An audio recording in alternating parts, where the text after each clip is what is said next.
Okay. Hello. Um, hey, Kathleen, how are you? We've got two cameras going, and hopefully everyone can see me. We're on Zoom in a small group that let people in, and then we're live on Facebook, LinkedIn, and Instagram, I think, right now. So we're at 4 places at once. And I'm excited to do that. Thought, as we do the Zoom event, I'm like, it'd be kind of cool just to put this all out on social media. And so here's what's going to go down. I'm going to chat for a few minutes. I'm going to cover some our topic today about tomorrow starts today.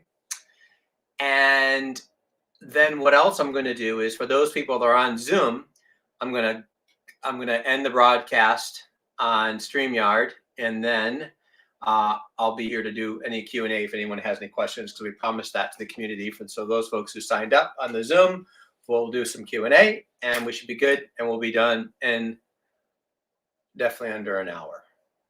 Sound good? All right. Happy New Year. And today's topic, it is so, the idea of navigating a vision, figuring out like, what do we want in our lives, but then also how do we utilize that map, if you will, to make decisions consciously as we navigate our lives, and also enjoying the journey at the same time. And I think a lot of our, especially if you look back 50 years ago, here in the States anyway, I think at that point in time, society, at least the middle class, there was a big paradigm around this idea of delayed gratification. I'll do this, I'll sacrifice this, and I'll do this, and then later on, I'll enjoy my life. And I think with the Great Resignation, lots what's happened, and people leaving corporate America, like I did actually. I left 3M after 25 years working there. Why is it that people leave what they do? Well, part of the reason is that a big part of the reason is their level of consciousness has gone up, and they realize that what they're doing isn't keeping them whole. Not just saying financially, I'm just saying whole. And they want things to look differently and feel differently. So we're going to talk about 3 essential pieces, and each of these 3 pieces, they're big. Like, these are not little things.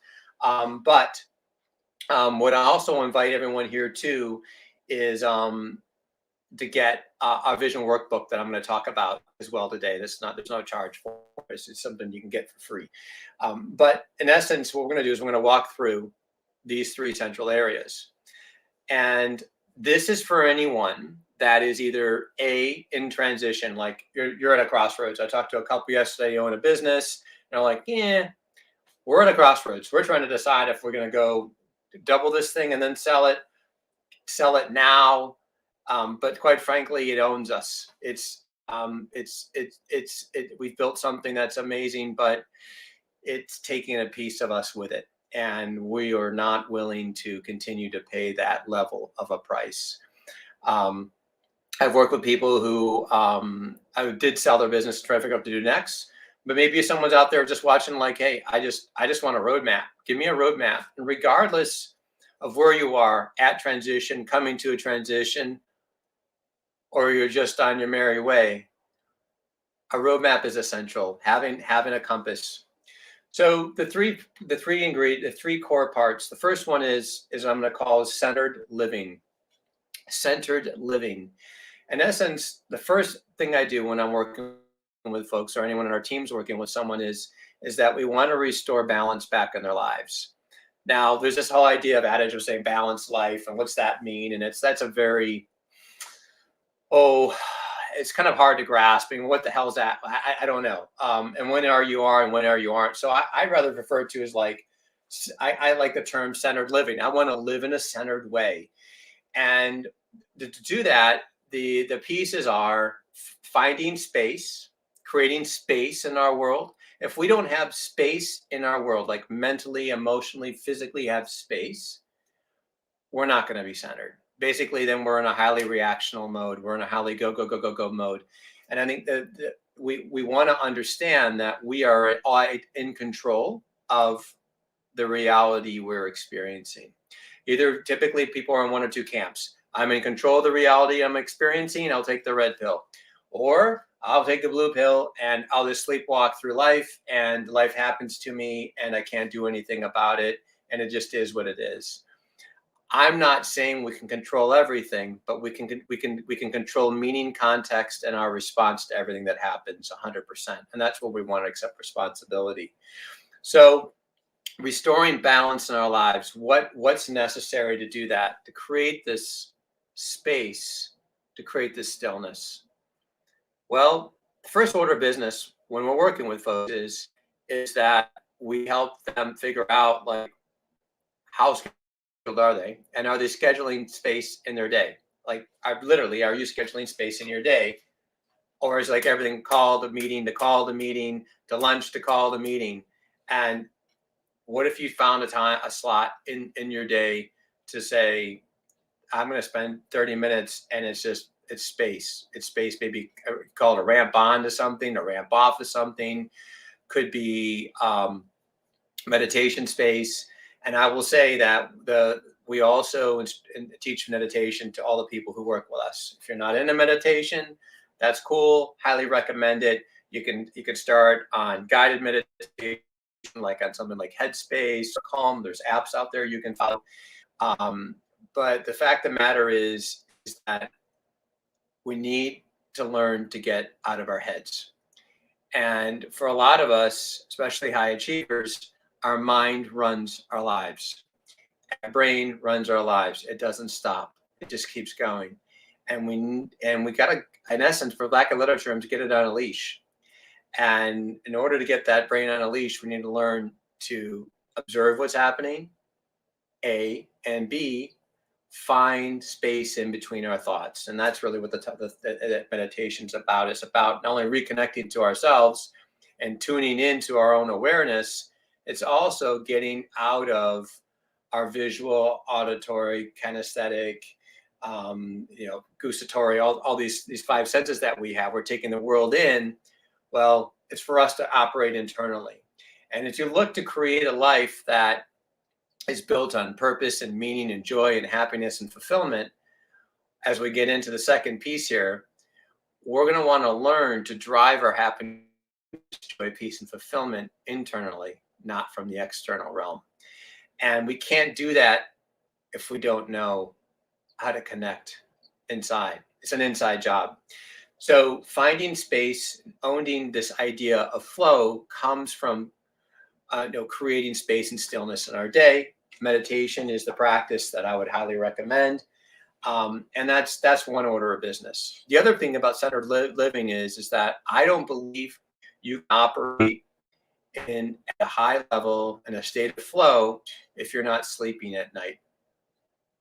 On a regular basis. If you're sleeping, oh no, I'm bulletproof, I'm going to sleep 5 or 6 hours a night. Okay, you're working against your nature. We're designed. There's so much research on this topic. I didn't go into it. Sleep is necessary. It just is. Managing stress is necessary. How you feed your body it's necessary to feed your body in a healthy way. If you take away from any of those things, you're just working against yourself in regards to living in a place that's centered. So those are just very fundamental ideas. It's creating space to meditate and then taking care of yourself. And for some of us, taking care of ourselves can look a little differently. Sleep and nutrition, hey, no one's going to get out of that. Sorry. Exercise can be different for other folks. Some people might be just walking in nature. That's good. Some folks, hey, like myself, I require high loads of cardio and strength training in my week. That's whatever balance. You got to just pay attention to you as you connect more into your body and pay attention to how you feel and use that as feedback instead of what other people say. Then you can at least get into a realm of paying attention to what's working and what's not, so you can make mindful decisions. And as we work with people, These are the things that we work on. But the first piece, though, is getting centered, creating space. Most of us are overscheduled and we don't have enough time. It's interesting. Sometimes folks say, well, it's like, say when we use time as an excuse not to do something, there's usually two stories that people have that we often create. And the story is, well, in essence, it's your illustration, it's your illusion that allows you to not change, grow, modify, or alter something. And when we create a story, it's got to be good, because we have to sell it to ourselves first, and then we get to sell the story to other people. So we get to do it on both sides. And one of the best stories that we can have is a story of I don't have enough time or I don't have enough money, because most people operate from that paradigm. So it's easy to sell that one. It's a limitation. It's a paradigm of limitation. Well, time doesn't even really exist, but we can say I don't have enough time. I don't have enough time for that. I'm too busy. I'll do that later. This just isn't the right timing for me. Well, it's perfect. It's a perfect story. The other story is around money. I don't have enough money. And granted, sure, someone could be limited at money at the moment, but their paradigms associated in lack, and our societies is lack rooted, so it works to buy into it. So pay attention to that for yourself and create some space. Create some space to do some even the work that we're talking about today. So that's the first order of business: getting stress under control, getting our health and wellness under control, creating space in our day, treating ourselves well, owning that comes first. If we're not whole, well, what's going to be left? If you're not whole, this is what I see all the time with CEOs, business owners, folks that we work with. They end up saying that they value their family and their health, number one. It's on the core values. It's like, so it's up there. And we work with people who really do care about other people. But then why is it that for many of them, when they start working with us, their family, their friends, and their health are getting their leftovers? Isn't that interesting? I say it's the most important thing, but it's I'll give them the leftovers. I don't do it consciously, but they get what's left of me when I'm done serving my business, serving my people, doing my thing, running my career, whatever that is. So that, to me, that's something that can be reset in a different order. Number two,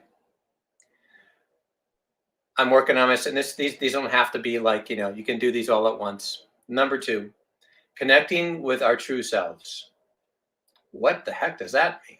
Well, as we look at this idea of getting clear on what we want, which we're going to get to in stage 3. But number 2, I want to connect with my true selves, because oftentimes when people start manufacturing their goals, their aspirations, and their dreams, their goals, aspirations, and dreams are not truly based on what they really truly want. It's what society's taught them they want, or what their families told them they want, or whatever. There's some extraneous condition. I'll give you an example of that. There was a lady who did some work in hospice, and she was interviewing people on their deathbed and asked them, what are, here are these people, like, they're going to pass away. More or less, what are your life regrets? And there was a pattern, right? And for men, one of the top ones was, I wish I didn't work so much, and I wish I spent more time with my family. No shocker there, probably. But the number one regret people had was this regret around, I wish I had made decisions in a way that were more aligned with what I wanted, and I wasn't so concerned what I thought other people thought I should do. Isn't that interesting? So we want to connect with our true selves, and in our work, we call it transcending the ego. The ego basically is trying to accomplish a few things. One of the first orders of business is we look at these aspects of these 3 primary needs: love, security, and self-esteem. You got love, you got security, you got self-esteem. If I love myself at a level 4, I'm going to create dysfunctional relationships and or situations in my life to try to fill my void of how much I love myself, because I don't love myself enough. Now, this doesn't happen logically, but this is what happens. Or if I think I suck at things, my self-esteem's not that high, I'm overly critical, and I'm at a level 6 on my level of self-esteem, again, I'm going to take dysfunctional relationships and I'm going to create situations in my life where I'm trying to fill that void. So when we connect with our true selves, the order of business is how do I, it's really getting and diving into this. And this is a question you can ask yourselves. On a scale of 1 to 10, how much do I love myself? You just note your answer. On a scale of 1 to 10, how much self-esteem do I have? How much belief do I have in my ability and my strengths, my gifts? And number 3, how much, on a scale of 1 to 10, how much sense of security do I have? These 3 things are, if we're low levels on all of them, it's time to work on them. It's time to work on them. Hire a coach, hire a therapist, work with some friends who really, truly believe in you, and work on these lies that you've generated. Because we came in we loved ourselves at level 10 when we were born. We had a full self-concept when we were born. We didn't go, oh my God, I peed my diaper, I'm such a slob. Like, that didn't happen. That didn't happen. Society and our own meaning and sign to our own experiences created these paradigms. And through the healing process, we want to connect with our true selves and get to a healthy state with each of these conditions: love, security, and self-esteem. Once we have that at a healthy level, then we start asking ourselves, well, what is it that I really want? And really making sure that it's what I want. I'm not trying to impress other people. I'm not trying to have power and authority. I'm not trying to be number one. Well, no, but I'm not against achieving. I'm not against competition. But when our primary motivating factor is beating everybody all the time, and that's how we've proven ourselves to be successful in life, I found from working with people who wire themselves that way, that when they want to really have peace and joy and happiness and fulfillment, it's time to move. It's time to move on. It's not that we can't still be number one. It's not that we still can't pursue, but that doesn't become our primary motivating factor anymore. It changes. You can still be at the top of your game, at the top of your industry, by focusing on other things first, and that just happens anyway. So we're talking about is shifting, like these drivers that we have, these high achiever drivers that we have. We want to redirect that drive from an external situation of being number one, an external situation of having power and authority, an external situation of being known, being in the top of the bestseller list, or whatever it is. I want what I want for me. I want to have this nice. I've had people who, I have a client who has got a $125,000 car, maybe it's $150,000, I don't know, but it's a lot. And I remember when he was looking to get this, and he didn't tell anyone about it because it wasn't important to him. And he ordered it, put the down payment on it, whatever else, and he has it today. He doesn't like put it on his Facebook page. He's always been a car guy. That's his jam. To me, okay, he's not making that decision on his. Sure, it draws attention. Don't get me wrong, but that decision is something that's driven from his internal drive of loving himself in a way to buy himself nice things that he can afford. This guy could totally afford it. And it's not about him trying to make himself look a certain way for someone else. To me, that's much, much healthier. Okay. So connecting with my true self, it's constant work. Another exercise outside of love, security, and self-esteem, another exercise I can give you to do is fill in the blank on this question. Who am I? You could even use it in your meditation. Who am I? Entering my meditation. Who am I? Who am I? Who am I? What do you believe about yourself? What do you believe about life? What do you believe about your life experience? This understanding of who you are, it happens, especially when I see it in business, when people own a business and they've built, especially first generation and families who founded the company, and then you want to transition. But then who am I if I don't have this business? Who am I if I don't own it? Like, that's me. I'm that guy. And we've tied our we've tied, we ends up happening societal labels. Or I'm a mom, or I'm a dad, or I'm a spouse. Like these labels we put on ourselves, and then the role becomes our identity. That's growing beyond that is getting connected to your true self, because you might play those roles, but it's not who you are. Okay, getting centered, connecting with our true selves. Two categories we covered thus far. The third category is constructing a life built on purpose. Constructing a life built on purpose. Okay, how do we do that? You want to build a purpose. Like it goes back to, I was talking to a colleague, and he was trying to understand the work that we do here at the Center for Conscious Living. And he was asking me some questions, and he said, I think what's different is you help people find their purpose and then live it. And I'm like, yeah, that's I guess that's pretty true. I'd say that's pretty accurate.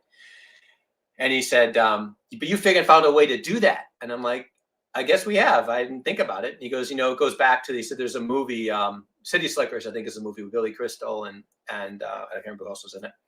But in that movie, there's this guy who talked about the one thing, like what's the one question, the one thing, and it kind of goes to that, right? Kind of like, why am I here? Like, what's my purpose? What's the point of that? That whole thing. It's a big topic. And if you look at purpose, here's the formulation, and I'll tell you exactly how to build one out for yourself. The first step is to do some core value work. Get clarity on what your core values are. Really clear. You can buy cards. You can use our vision workbook. We can reach out to us.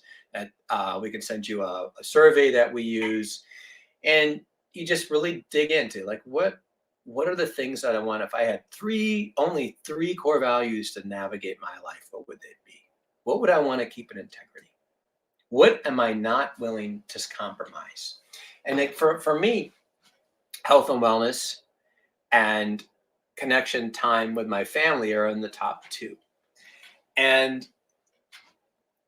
here's how you leverage this and use this. I've had times where I know for a fact that my business, it was necessary, that we needed to grow, we needed more revenue, like everything that needed to happen. It needed to happen. It was necessary. But I was not willing to work 70 hours a week to do that. Does it mean they didn't get there? No, it doesn't. I believed I could do both. So you got to have an and paradigm. You can't have an either or. And there's a lot of either or out there. But the fact of the matter is like, I am not willing to sacrifice my sleep. I am not willing to sacrifice time with my family. I am not willing to sacrifice dropping off my daughter to school in the morning. Will I ever? Sure. Once in a while, absolutely. But 90% of the time, it's not even a negotiable. That's owning a core value. When you live your life and you invest in your time and your energy and your money in direct correlation to what you say you value, that's living in integrity to it. If transparency, another one of ours is like transparency, honesty, like just being fully, completely open, authentic. Those all kind of go in the same line. That is either you are or you aren't to me. And like, I don't have like, oh, here I am now, and I'm going to go talk to someone else down the hall and they're going to see a different version of me. I did have that. That comes from not having enough self-esteem and self-love when we show up that way. But when we own those things, then we don't have to like be three different versions. We can just be one. And it's so liberating. It makes life so much easier.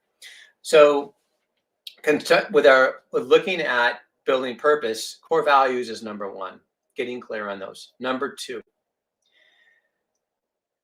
identifying our strengths and our gifts. Identifying our strengths and gifts, our talents. You can do Strengths Finder 2.0. You can take a Kolbe, Kolbe. You can do Myers-Briggs. You can do the print profile system we use. There's a myriad disc profiles. I mean, a mix of any of these, Enneagrams, a mix of, I think they're all damn, I'm a bit of a junkie. I've taken all of these, but I think it's helpful to get that feedback on what are my gifts and talents. What am I good at? And that's what I want to invest my time, energy, and resources into. That's where I want to spend my time. That's where I want to give. That's where I want to. I'm a teacher. People have just been reflected back at me over and over again.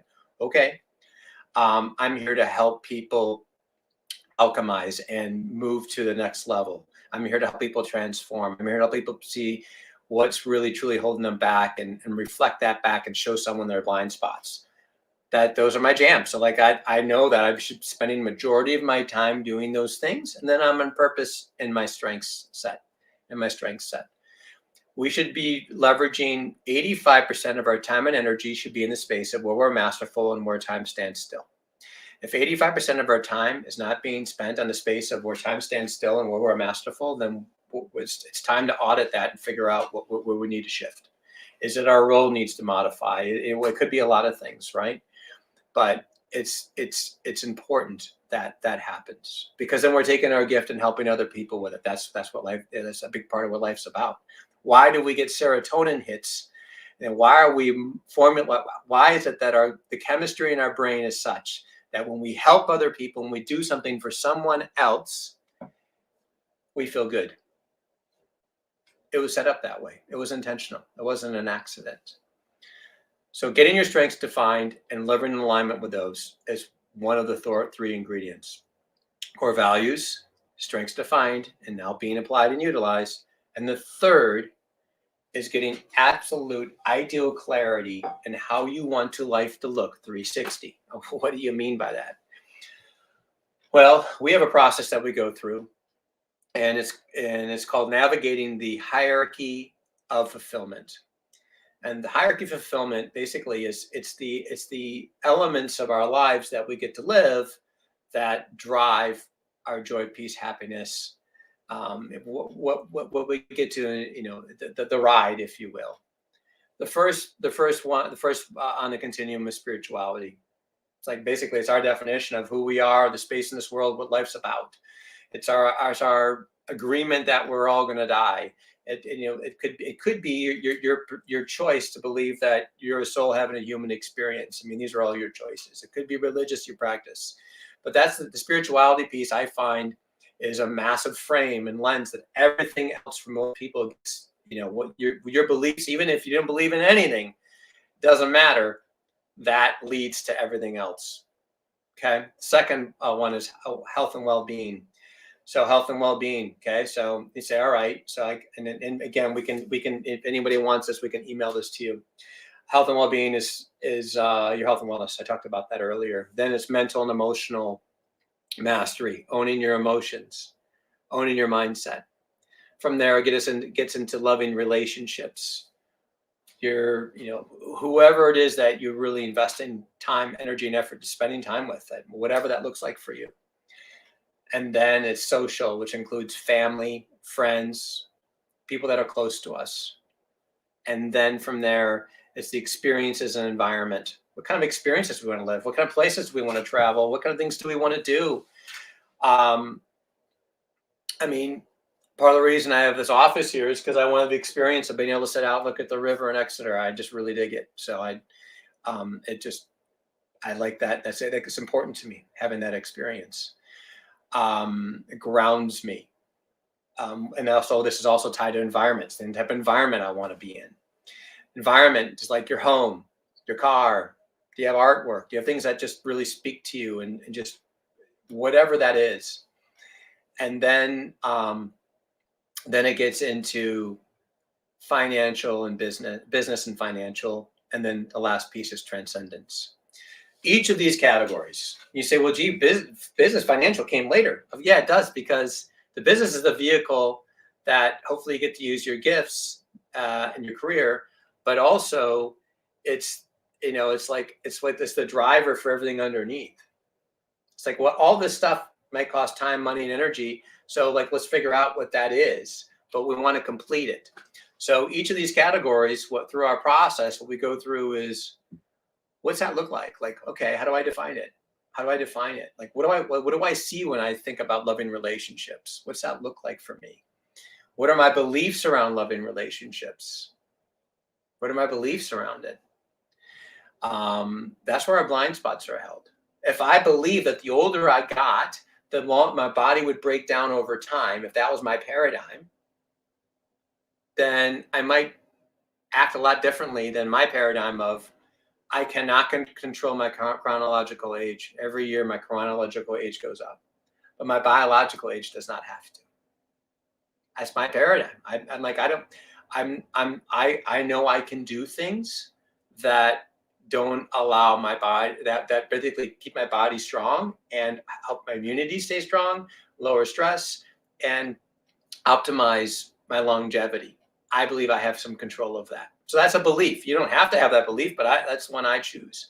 So each of these categories has a belief. Each of them has strategies, and each of these categories, well, it has a form of leverage. Why? Why does it matter to me to want to live longer? Well, I'm 52 and I have a daughter who's 7. That's pretty good leverage for me. I can pull that one pretty hard, the lever pretty hard, to allow me to do what's important. I think some people ask me, they're like, well, why is it sometimes people don't do what they want? And my answer on that is usually one of two things. Either A, they don't believe in themselves, which goes back to what we talked about earlier. They don't believe enough in themselves. Which also could be they don't believe that it's possible, that it's possible for themselves. Okay, so the two biggest limiting beliefs that exist: the belief in yourself and belief in what's possible. Those are the two biggest limiting beliefs that exist, and they're true and evident in most cases when people don't pursue something that they want. So that's one side. So the limiting belief is one side, and the other side of it is enough leverage. So like, okay, I have a belief that I could, if I really wanted to, I could eat better. That I could really exercise more, but I don't. Why don't I? Because you don't have enough leverage. If you don't have enough leverage, that's why. When Faisal Albini, who was on my podcast, The Secret Thoughts of CEOs, he was on our podcast a few weeks ago, and Faisal was generating $200,000-300,000 a year, running an international business, doing amazingly well, as some might say, until he got diagnosed with stage 3 cancer. His doctor said, if you believe in a God, please pray. He had 8 tumors in his body, one the size of a Rubik's Cube, one in his throat, his lungs. And that was a bit of a holy shit moment. He had some pretty strong leverage. And at that moment, in that time, he made the decision to radically change, alter, and modify his life. For his marriage, it was a little bit too late. They ended up getting divorced. But he took that experience, and I highly encourage you to listen to it. He took that experience and he used it as leverage on himself to do, quite frankly, what his truth really wanted to do that he just wasn't listening to. So that's the lever piece, and that's why leverage is so important. I covered a lot in 30 some minutes. So what did we talk about? Let me review this, and then I'm going to shut the live down here. What we're talking about is this idea of how do I enjoy the life journey and get to where I want to go at the same time? Because I may not be here tomorrow. I may not be here next week. I may not be here next month. Who knows how long we have. I had a friend of mine die of, he had bone cancer. 2 weeks ago. 2 weeks ago, he passed away. Totally 72 years old, 71. Totally vibrant, alive, just passionate. And tells me in July this past year they did a diagnosis. I'm like, and he's starting to feel some of the symptoms at that point in time. But he already had stage 3. And just how fast, just watching his decline is awful. Awful. And it's like, we've got to remember, like, we gotta take inventory and check in and say, like, hey man, this is a one-way ticket. And so I want to be whole and enjoy today and pursue this life that I want to live. And you become the person. The whole process is becoming the person that lives that life. It's not just what you do, it's who you get be. It's who you are that generates the results. Number 1, centered living. restoring balance in our lives. We talked about that. Finding space, owning flow, taking care of ourselves. Leveraging practices like meditation. Number 2, connecting with our true selves. Owning who we are. Who am I? The true selves of who we are. Loving ourselves, creating a high sense of security and self-esteem. Transcending our ego, not navigating, making decisions on what we want based upon what other people say they want, or society says we want, or this is how life needs to be. Number 3, constructing a life on purpose. A life on purpose. Purpose comes from living in line with your core values, identifying, developing, and using your strength at least 85% of the time in what you do. And then building a hierarchy of fulfillment, understanding where you want to be in all of your life departments and having the ultimate clarity to do that, and applying the strategies to do so, and changing your beliefs and paradigms where you're holding yourself back. Those like that, like if I took everything that we do at the center, the work that we've done, how we've helped basically just literally help people change their lives around in a way that's, just massively foundational, and it's a lot of self-discovery. It's this work. It's scary. Some people are not ready to go in the waters. They're just not ready to go there. Why? Because I don't know. I might be scared of what I might find there. But once you get through and in the water, it's pretty nice. It's pretty liberating. It's pretty exciting. So that hopefully that's helpful. Before I kill the StreamYard, for those of you that are out there who want more information on today's talk, you want a vision workbook, you can go to chrisyonker.com. There's an opt-in there. I guess you go greatestyearsofyourlife.com, www.thegreatestyearsofyourlife.com. I believe that's still active. I didn't even check, but that used to be a download for the workbook. If you can't get it, then email Erin, ERIN, at chrisyonker.com and ask her, say, hey, I want the workbook, and we'll get it to you. The other thing you can do is listen to the Secret Thoughts of CEOs podcast. We also have a blog on our website that we update, and we do post videos to YouTube from time to time if that's helpful to any of you in your path forward. If you say, gee, boy, I want to dive in deep, I'd like some additional time, can even help me further, go to chrisyonker.com/alchemy, and there's a form that you can fill out there. Okay, so for those of you joining live, thanks on StreamYard, thanks for being here.